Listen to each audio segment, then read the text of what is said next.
আগের দিন সিমলা যাওয়ার ফার্স্ট ভিডিওটাই আপনারা দেখেছিলেন, যেটাই শেষ হয়েছিল। আমরা বর্ধমান স্টেশনের বাইরে গিয়ে চা খেতে গেছিলাম, আমি, বাবা, ঈশান তিনজনে মিলে। আর মা ওয়েটিং রুমে বসেছিল। তো আমরা চা খেয়ে চলে এসেছিলাম ওয়েটিং রুমে। এসে দেখছি মনি আর বদ্দা ভাই চলে এসছে। মায়ের সঙ্গে গল্প করছে মনি বসে বসে, আর বদ্দা ভাই বাবার সঙ্গে গল্প করছিল ওয়েটিং রুমের বাইরে। হ্যালো এভরিওয়ান, সিমলা যাওয়ার সেকেন্ড ভিডিও নিয়ে চলে এসেছি। আশা করছি সবাই খুব ভালো আছেন, আমরাও বেশ ভালো আছি। আমরা বর্ধমান স্টেশনের বাইরে থেকে চা খেয়ে আসার পর এসে দেখছি মনি বর্দা ভাই চলে এসছে।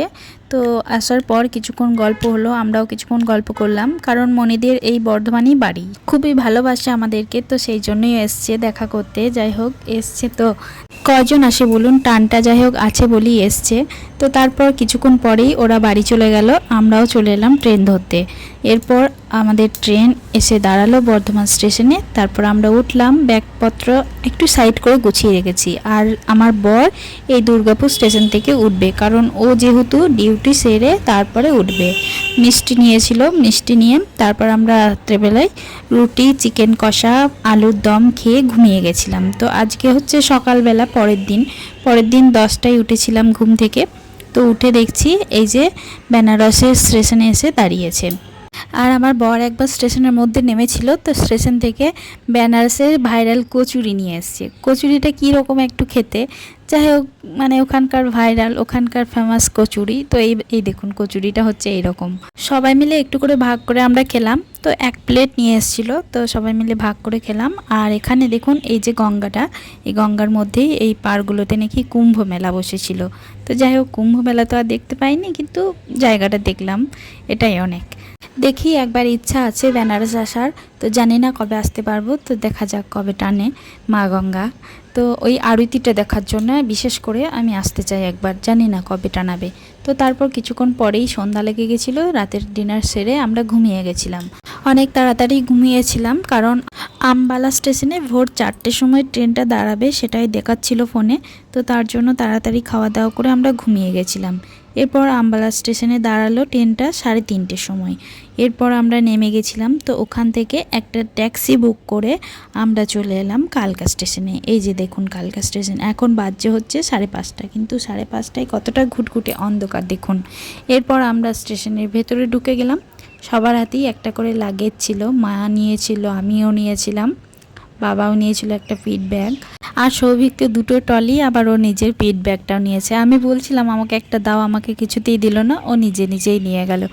এরপর একটা জায়গায় আমরা বসলাম। তো ট্রেন আছে সেই 7টার সময়, অনেকক্ষণ বসে থাকতে হবে। এখন বাজছে এই সবে 5:30, সেই 7টায় ট্রেনটা ছাড়বে, এখনও ট্রেনটা ঢোকেনি কালকা স্টেশনে। তো অনেকক্ষণই বসে থাকতে হচ্ছিল, বোরিং লাগছিল। সেই জন্য আমি কালকা স্টেশনটা আমার বরের সাথে ঘুরে ঘুরে একটু দেখে এলাম, বাইরে গেলাম, কটা ছবি তুললাম। তার কিছুক্ষণ পরেই 7টা বেজে গেছিলো। তো ভেতরে ঢুকে গেলাম কালকা স্টেশনে। এরপর সব লাগেজগুলো নিয়ে ট্রেনে উঠে গেলাম। ট্রেনে কিছুক্ষণ বসে থাকার পরেই একটা দাদা এলো, কি কি টিফিন খাওয়া হবে সেগুলো সব লিখে নিয়ে গেল। তো সৌভিক ওই দাদাটাকে বলে দিল যে কি কি লাগবে টিফিনের মধ্যে। তার কিছুক্ষণ পরেই ট্রেনটা ছেড়ে দিল। এখন এই ট্রেনটা ছাড়লো, তখন আরও ভীষণ ভালো লাগছিল, কারণ আমি যেহেতু এদিকে মানে এত দূরে কোনো দিন আসিনি, বা এই ট্রেনেও কোনো দিন চাপিনি, বেশ ভালোই লেগেছিল আমার। আগে কোনো দিন এই ধরনের ট্রেনে চাপিনি, এই প্রথমবার চাপলাম। ঈশান তো ভীষণ খুশি ছিল। আর আমাদের টিফিন দিয়ে গেছিলো কিছুক্ষণ পরেই, ভেজিটেবল চপ, পাউরুটি, ডিমের অমলেট, আর কিছু সিদ্ধ করা সবজি, আর 1 বোতল করে জল। তো সবাই টিফিনটা খেয়ে নিলাম, ঈশানকেও একটু খাইয়ে দিলাম, যেহেতু ও এখন বাইরে খাবার খেতে শিখে গেছে। আর ওকে অনেক ছোট থেকেই আমি বাইরের খাবার খাওয়া ধরিয়েছি, না হলে এসব জায়গায় গেলে প্রচণ্ড অসুবিধা হয় খাওয়া নিয়ে। তো সেই জন্য ওকে সব ধরনের খাবারই আমরা খাওয়ানো শিখিয়েছি। আপনারা হয়তো ভাববেন যে এত ছোটোতে বাইরে খাবার খেলে অম্বল করে যাবে, কিন্তু না, খেতে খেতে একটা অভ্যাসে পরিণত হয়ে যায়। তো তারপর কিছুক্ষণ পরেই আমরা একটা স্টেশনে এসে দাঁড়ালো ট্রেনটা, আর ওখানে একটা দাদা ছোলা বিক্রি করছিল। ছোলাগুলো সিদ্ধ করেছে, তারপরে পেঁয়াজ, নুন এইসব দিয়ে মাখিয়ে দিচ্ছিল লেবু দিয়ে। তো আমি এক বাটি নিলাম, একটা বাটি হচ্ছে 20 টাকা করে দাম। আর এই পুরো কামরাটার মধ্যে আমরা মাত্র এই 5 জন ছিলাম। দেখুন এই যে, চলুন আপনাদের পুরো কামরাটা একবার ঘুরিয়ে দেখিয়ে দিই। এই যে ঈশান এখানে বসে আছে, আর আমরা দুজনে ওই দিকটায় বসেছিলাম, আর মা এদিকে জানলার ধারে বসেছিল, আর এই ভিডিওটা বাবা করছিল। আর এই ট্রেনটায় সানসেটও আছে, এই যে এটা খোলা যায়। ওই স্টেশনটা থেকে ট্রেনটা ছাড়লো প্রায় আধা ঘন্টা পর। তো চলুন যাওয়া যাক। এরপর আমরা পৌঁছে গেলাম সিমলা স্টেশনে। তো দেখুন এই স্টেশনটা কতটা স্বচ্ছ আর উজ্জ্বল, কতটা পরিষ্কার পরিচ্ছন্ন। এখন ঘড়ির কাঁটায় বাজে হচ্ছে 1টা।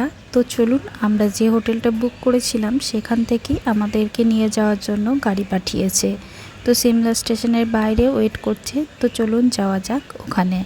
আর যাওয়ার আগে আপনাদেরকে একবার পুরো স্টেশনটা একবার ঘুরিয়ে দেখিয়ে দিই। আমরা স্টেশন থেকে বেরোনো মাত্রই দেখছি ড্রাইভার দাদা দাঁড়িয়ে রয়েছে। তো আমরা উঠে গেলাম গাড়িতে, এখন যাচ্ছি সিমলা হোটেলে। এখন ঘড়ির কাঁটায় বাজে হচ্ছে 1:30। এখনও অনেকটা রাস্তা বাকি আমাদের রুমে যেতে।